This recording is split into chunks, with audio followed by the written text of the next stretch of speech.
Yet is there hope full of immortality, chastised a little. He shall be great witness, because God tried him and found him worthy of himself. As gold in the furnace at home, and as sacrificial praise, the Lord took him to himself in the time of their visitation. They shall shine and shall start out as sparks or stubble.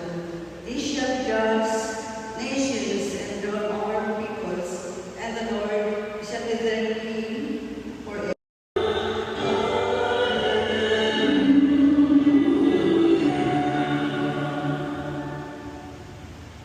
The Lord be with you. And with your spirit. A reading from the Holy Gospel according to John. Martha said to Jesus, Lord, if you had been here, my brother would not have died. But even now I know that whatever you ask of God, God will give you. Jesus said to her, your brother will rise. Martha said to him, I know he will rise in the resurrection of the last day. Jesus told her, I am the resurrection and the life. Whoever believes in me, even if he dies, will live. And everyone who lives and believes in me will never die. Do you believe this? She said to him, Yes, Lord. I have come to believe that you are the Messiah, the Son of God, the one who is coming into the world. The Gospel of the Lord. Praise you, Lord, this day.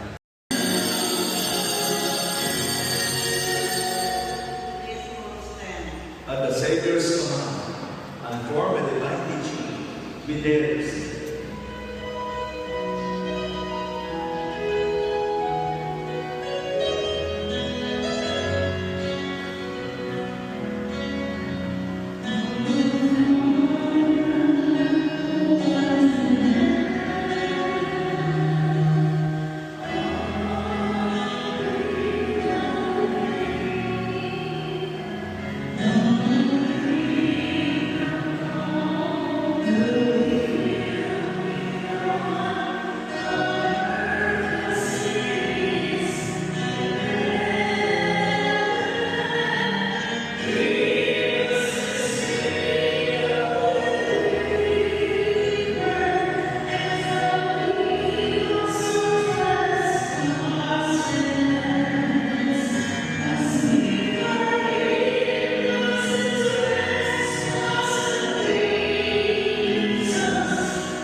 And sacrifices and penance.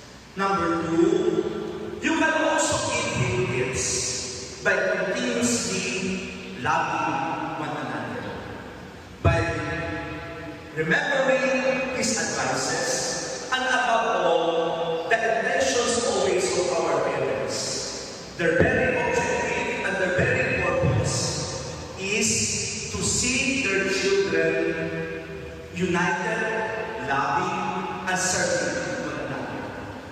You know, in our situation today, we need to accept that our family today is being influenced by the materialistic concept or culture that we can see everywhere.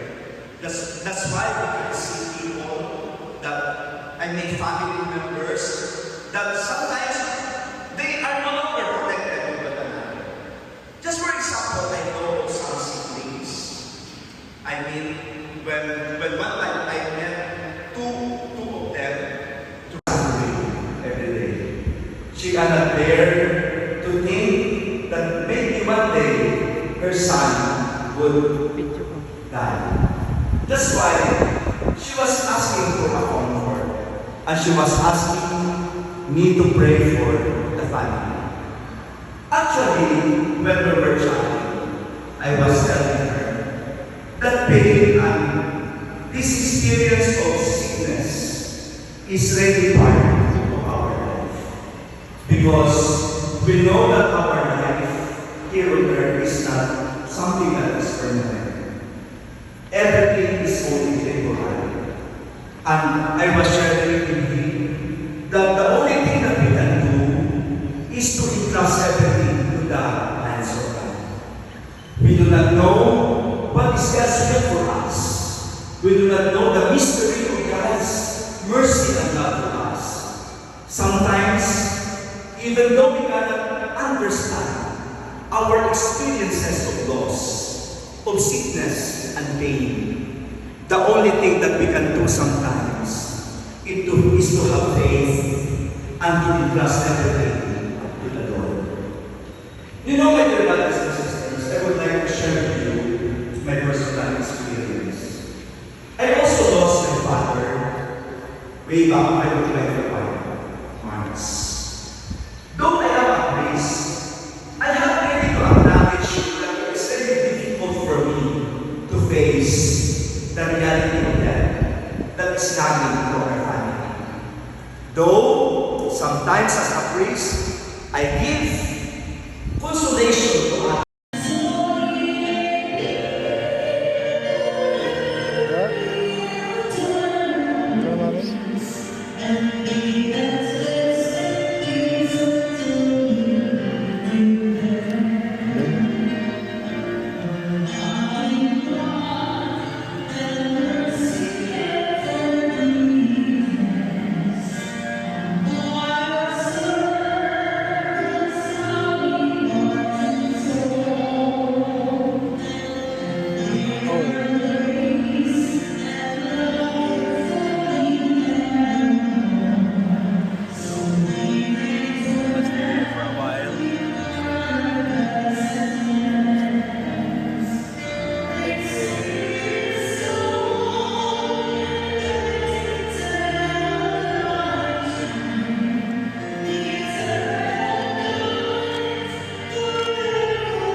as we humbly present to you these sacrificial offerings, O Lord, for the celebration of your servant, Tatay Sinon Jr.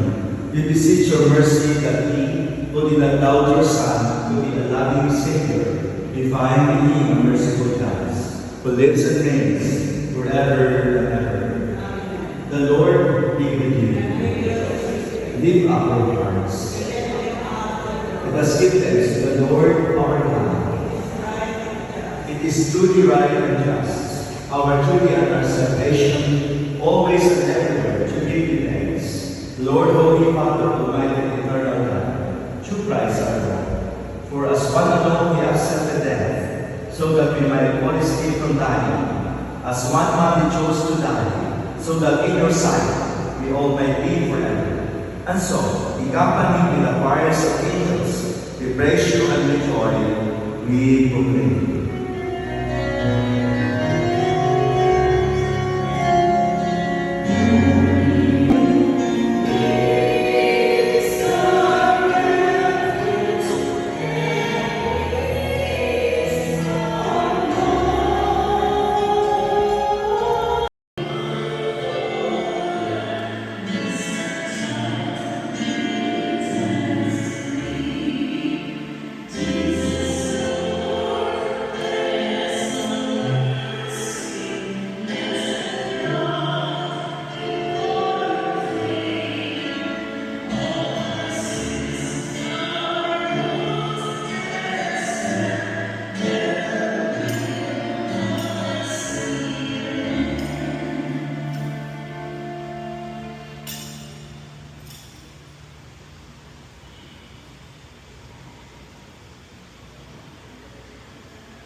Saints of God, come to his aid, hasten to meet the angels of the Lord. May Christ hold you naked to himself. May angels lead you to the bosom of the Lord. Eternal rest God unto him, O Lord, and let perpetual light shine upon him.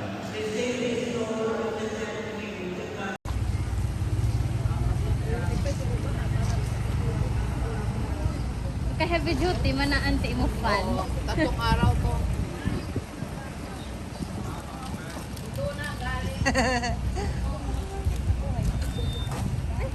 Ano yun? Hindi mo dalhin doon? Ha? Ask mo si mama kung dalhin doon. Big deal. Sila. So doon, diretso. Yan lang. Doon sa kay Uncle, ano? Hindi. Video ko, te. Anay. Huwag kami mas.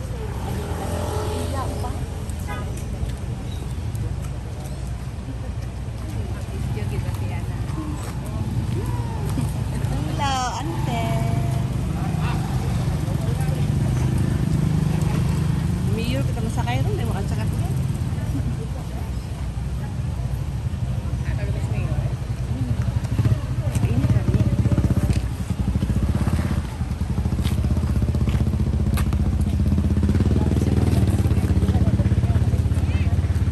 Diretso hon. Magnapundo-pundo kapating.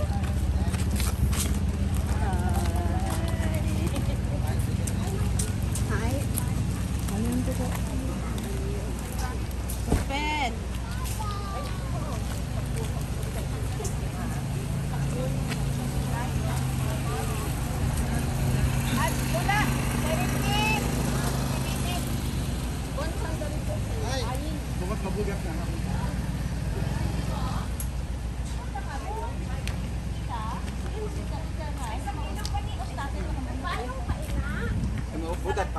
Ang kamera ko apang siya. Ang kamera girl.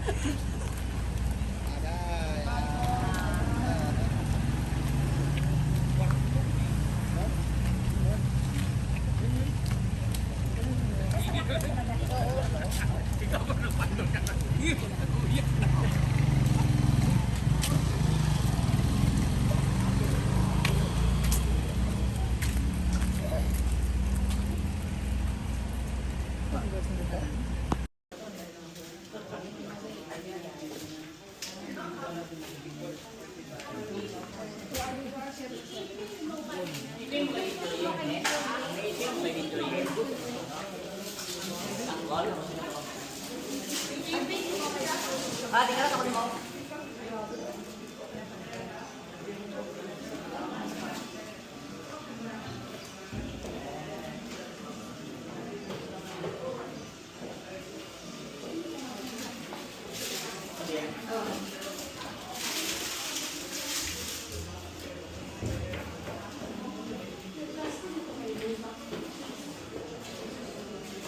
Junior, kasi nagkatan niya kabuhi, mo mapasakop siya ako sa imo, mga santo sa langit, ginapangayo namang ini sa imo, paagi kay Kristo ang among Ginoo. Amen. Si Kristo ang mga naunang nabanhaw sa mga pinatay, kaya katuo kita, na iyo ang banhawon ang atong malaking lawas, na mga katulad niya sa Himaya. Ginatugyan naton si Sinay Banias Junior sa Ginoo. Stop recording. Labay ang Ginoo ang batong sa iya sa pagidait kag panahon niya ang Kunara. ilawas sa katapusan nga adlaw. Mga Stop mangyo recording. kita para kay Sinay Banias Junior